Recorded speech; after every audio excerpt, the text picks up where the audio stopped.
Good morning mga guys. Ayan, naghahakot tayo ng dinako sa akong naggiikan ng palay.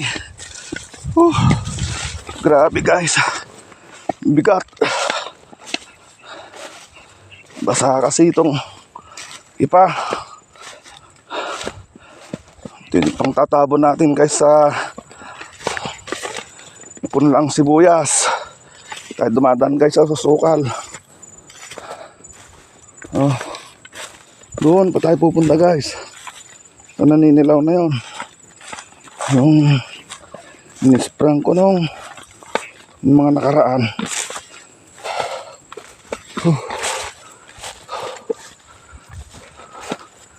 Grabe guys, kasukal naman na pala rito. Unang daan ko rito hindi na masukal. Sigurado malaki ahas dito. Uy, pangit ang daan.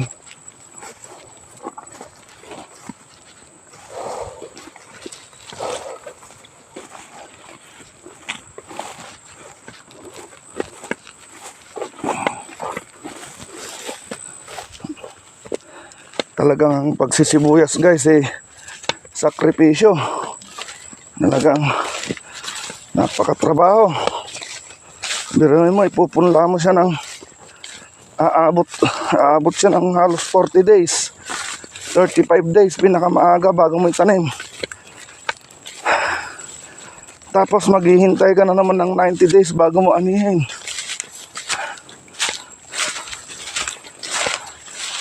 Aray ko, naikitan pa yata ako ng ugat sa leg. Bigat naman kasi. Ayun, tayo magpupunla guys.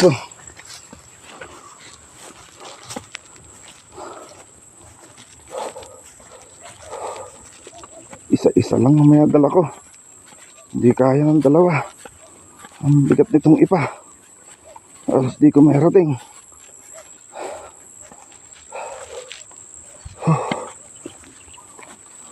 Grabe.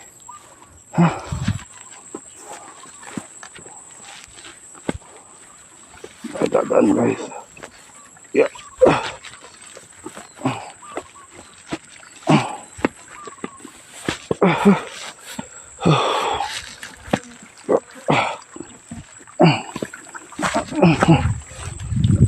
Ayun.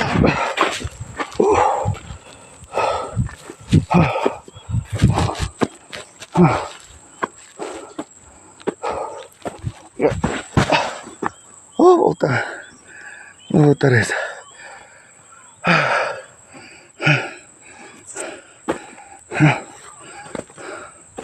Ganda ng pagkapatay ng damo. Rotovator na lang kulang. Lang ng kasukal.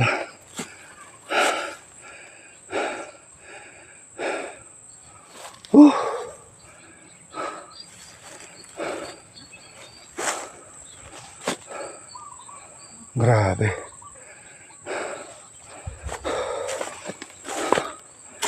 Dapat pala ito mapila-pilan pang dilig.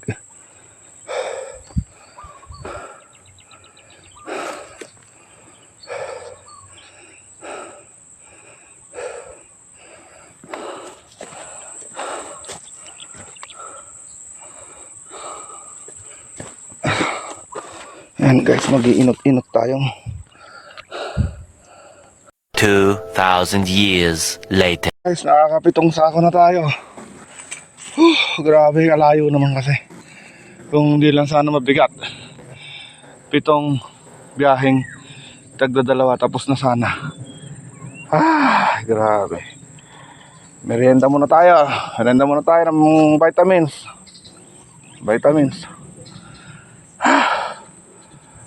Grabe. Daming kahoy dito guys. Ganda ng kan dito.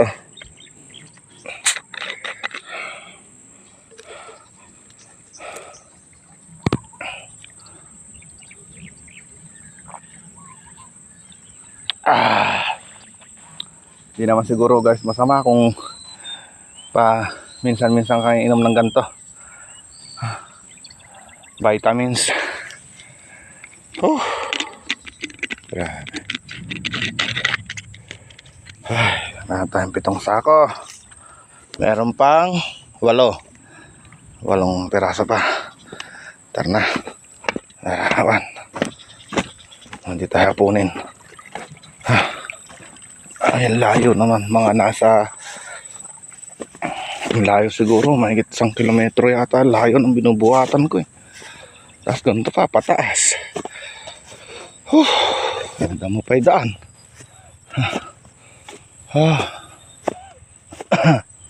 Itong okra nila to guys, hindi na nila pinipitasan.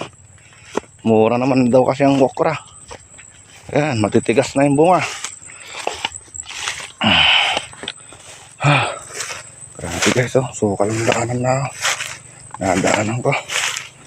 Tatabasin ko nga ito. Sigurado ito na yung magiging madalas kong magdadaanan.